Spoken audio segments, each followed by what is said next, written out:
Voilà donc tout de suite, nous vous présentons l'invité de ce jour dans Midi Actu. Il s'agit de Monsieur Shams Haïdara. Il est consultant formateur en secourisme et sécurité. Bienvenue à vous, Monsieur Haïdara. Merci beaucoup, Léna. Vous avez suivi avec moi cet élément donc relatif bien sûr à la gestion des déchets dangereux. Votre point de vue là-dessus? Je magnifie l'acte et surtout on salue l'initiative de l'État de normaliser ce secteur. Tout le monde sait que les déchets sont nocibles au niveau de la santé et de l'environnement de la population. Alors si l'État œuvre dans ce sens et protège la population, on ne peut que saluer cette initiative-là. D'accord. Nous passons tout de suite, mesdames et messieurs, à la chronique éducation, ou plutôt à la chronique santé de ce jour. Djibanar, c'est dans le sud du pays. Là-bas, on vient de procéder à la délocalisation du centre psychiatrique de Djinkoré. C'est pour favoriser un meilleur accueil des patients qui ne viennent pas que du Sénégal. Abdoulaye.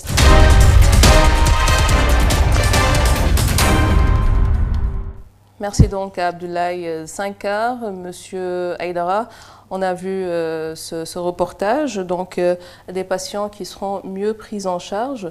Donc un hôpital psychiatrique qui va pouvoir quand même accueillir des patients qui, même s'ils ne sont pas du Sénégal, peuvent être quand même accueillis dans ce centre psychiatrique. C'est une bonne chose, n'est-ce pas? Très bien, effectivement, je le confirme. C'est une très bonne chose et c'est un grand pas en avant dans ce sens. On sait que les malades, tout ce qui est malades mentaux et autres, font partie de la société. Les handicapés font partie de la société. Donc si l'État met en place une structure qui permet de les accueillir, mais aussi de les accompagner sur le plan éducatif et dans tous les autres volets, c'est une bonne chose. On ne peut que féliciter. Et nous passons à la chronique éducation cette fois-ci. Ils sont 250 élèves à être formés aux gestes de premier secours, gestes à maîtriser quand on est face à une situation de panique ou encore en cas de danger. Massamba Tiane. De danger immédiat, ce sont ces modules de formation qui ont été partagés avec les élèves du collège d'enseignement moyen Scat Urbam de Dakar. Une initiative née d'un partenariat entre l'établissement et la société Sénafrique Sécurité Secours. Une école qui a un effectif assez élevé. Il est important d'apprendre aux élèves les techniques de premier secours pour que des cas qui arrivent assez souvent, qu'il n'y a pas de présence de médecin ou d'infirmier, qu'ils puissent au moins faire les bons gestes avant que les secours n'arrivent. Nous avions pensé que c'était utile d'apprendre à nos jeunes apprenants les petits gestes qui sauvent. Cette formation en secourisme est d'autant plus importante qu'elle constitue un complément indispensable au développement de la personnalité des jeunes. Elle leur offre des capacités de création face aux moments de panique dans des situations à risque. D'abord, ça permet d'aider nos camarades qui sont en difficulté. Ensuite, ça facilite la tâche aux médecins. Parce que l'école ne vise pas uniquement à dispenser des savoirs, mais elle vise entre autres à dispenser des savoir-faire et des savoir-être. Et ce plan de formation qui est en train d'être déroulé permet, comme je l'ai dit tantôt, aux apprenants et aux enseignants de pouvoir faire face à certains incidents ou bien à certains accidents. La société Sénafrique Secours compte élargir cette initiative. Le président de la République, son excellence Macky Sall, disait qu'il parlait du plan Sénégal émergent. Donc pour nous, c'est un plan qui nous inspire. On veut dans chaque foyer sénégalais qu'il y ait un secouriste et qu'il y ait un extincteur. On va choisir peut-être 5 à 10 communes dans chaque région et des villages, des associations et on va les former en gestes de premier secours. Donc sur cela, on fait appel à l'État, on fait appel à toutes les bonnes volontés. Le programme Gestes qui sauvent, essentiellement pratique, est effectué à partir de démonstrations d'apprentissage des gestes et de mise à situation d'accidents simulés. Pour cette première expérience, plus de 260 personnes, élèves et enseignants du collège ont été formés.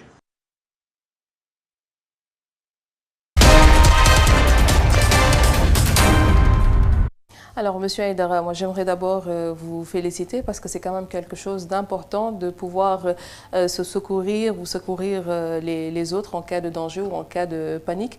Mais quel est l'intérêt justement d'initier les élèves les plus jeunes à ces gestes de premier secours? Merci beaucoup pour la félicitation. concernant le programme qu'on avait mis en place, l'objectif de ce programme, c'est que chaque foyer sénégalais, chaque foyer africain, mais particulièrement le Sénégal, puisqu'on est au Sénégal, qu'il y ait un secouriste. Et chaque foyer sénégalais aussi, qu'il y ait un extincteur. Donc cet objectif qu'on a, pour atteindre cet objectif-là, on a mis en place une stratégie. La stratégie première, c'est le premier programme, à savoir éducation, prévention et gestes qui sauvent. Donc on s'est dit, on va commencer par les écoles d'abord, les élèves, puisqu'ils sont amenés plus tard à être les leaders, ils sont amenés plus tard à être, comment ça s'appelle, nos représentants et des responsables en quelque sorte. Et à partir de là, on s'est dit, on va passer par les écoles, on les forme les premiers gestes de secours, puisqu'ils sont confrontés la plupart du temps, que ce soit au niveau des élèves, au niveau des parents, des accidents domestiques en quelque sorte. Quels sont ces gestes de premier secours? Les gestes de premier secours, c'est tout simplement, on apprend à l'élève comment protéger, déjà dans le programme. Comment se protéger avant d'aller secourir une victime. Deuxièmement, comment examiner une victime. Vous êtes face à une victime, face à un accident et tout, comment savoir si la personne respire, si la personne ne respire pas et tout ça. Et le troisième point, on va vous apprendre aussi comment alerter les secours. Quels sont les messages qu'il faut envoyer, et quels sont les numéros des secours à appeler en interne et l'organisation interne et externe. Et à partir de là, on passe aux autres éléments, à savoir le cas d'un étouffement, le cas d'une hémorragie et surtout aussi le phénomène de Djinné Maïmouna qui se trouve dans les établissements. Donc on essaie de les sensibiliser dans ce sens. Quel est ce phénomène de Djinné Maïmouna? C'est une crise d'épilepsie en quelque sorte, qu'on appelle souvent Djinné Maïmouna. Et ça se passe, d'après ce que les étudiants, les élèves nous ont dit, tous les vendredis, la plupart, en tout cas une semaine ou sur deux, il y a ce phénomène de crise d'épilepsie qui existe dans les salles. Maintenant, il y a des comportements, il y a les gestes de secours qu'il faut mettre en place et tout. On a constaté qu'il y avait pas mal de mauvais gestes que les élèves adoptaient, donc on les a sensibilisés dans ce sens. Mais est-ce qu'il y a une raison côté santé qui pourrait expliquer ce phénomène? Oui, au niveau des experts et tout, bon, ça peut être, les causes peuvent être au niveau une sorte de surcharge de stress. Et tout, cumul de stress et tout. Parfois, ils ont tellement de soucis, tellement de problèmes qu'ils ont et du coup, ça peut impacter de là. Mais je ne vais pas aller au-delà, comme je dis, on forme les secouristes, les premiers gestes de secours. Donc, je ne vais pas aller au-delà de l'aspect expertise de ce sens. Et comment est-ce que vous procédez pour leur apprendre ces gestes de premier secours? On vous a vu dans l'élément, on a vu des mannequins posés au sol. Comment est-ce que vous procédez? D'accord. Il y a une partie théorie où on explique le pourquoi du comment du geste et l'importance de ce geste. Après, il y a la partie pratique, à travers des DTR, démonstrations en temps réel, mais aussi des décès, des démonstrations commentées, où on explique pas par pas les gestes qu'il faut adopter et comment il faut l'adopter.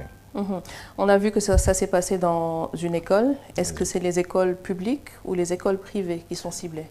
Au niveau des cibles, en fait, le secourisme est ouvert à tout le monde, puisque l'objectif, comme j'avais dit en amont, c'est dans chaque foyer sénégalais, un secouriste. Donc, on a ouvert pour tout simplement les établissements publics dans un premier temps, mais les privés aussi sont invités, sont invités à y participer. On est ouvert pour cela aussi. Et il est prévu aussi de faire des tournées au niveau national et tout, en passant dans les régions, pour aller voir aussi les autres cibles, à savoir les associations, les Badjengor et tant d'autres secteurs aussi. Et toujours par rapport à la cible, c'est quelle tranche d'âge pour les élèves? Pour les élèves, on a commencé de 8 ans et plus, on peut dire, en quelque sorte. Bien vrai que le secourisme, on peut les apprendre comme ça s'est fait en Europe. On peut apprendre les élèves de 6 ans, qui ont 6 ans et plus. D'accord. Donc voilà, à partir de 8 ans, pour le Sénégal, voilà, on peut les former en secourisme. Et à l'heure actuelle, vous avez eu à couvrir combien d'écoles à Dakar, par exemple? À Dakar, pour le moment, le programme, on vient de le démarrer. On a commencé avec le CMS Katuban, dont je remercie l'inspecteur du département de l'IF et en même temps aussi le principal qui nous a ouvert les portes et le personnel enseignant plus le staff de la structure. On a commencé par ce CM-là et il y a des propositions derrière. À l'issue de cela, il y a eu pas mal de contacts d'autres structures, d'autres établissements qui souhaiteraient travailler avec nous dans ce sens. Donc vous avez parlé tout à l'heure d'un programme, un foyer, un secouriste, un foyer, un extincteur. Donc si je comprends, vous allez quand même élargir un peu votre cible et viser aussi les adultes. Très bien. C'est là maintenant la deuxième phase. La deuxième phase, c'est le deuxième programme. On a prévu en début de cette année 2019 de faire une tournée nationale. Là, par contre, on va cibler les adultes. en quelque sorte. C'est-à-dire on va aller dans les villages, on va choisir dans chaque région du Sénégal au moins 5 à 10 villages, au moins 5 à 10 associations de mouvements sociaux, culturels, religieux et tant d'autres. Et on va les sensibiliser dans ce sens-là, en les formant aux gestes de premier secours.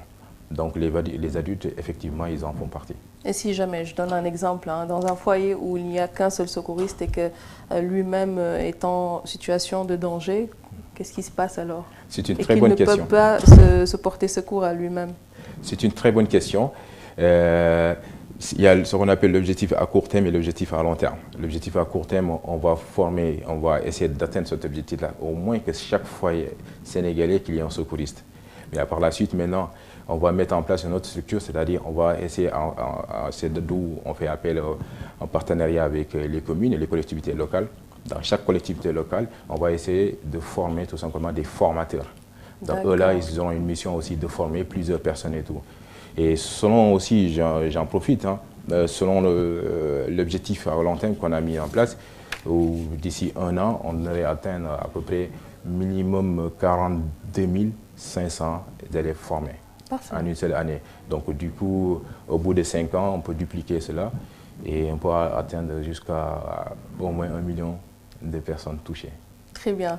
Alors nous restons ensemble pour la suite de Midi Actu, juste après ceci.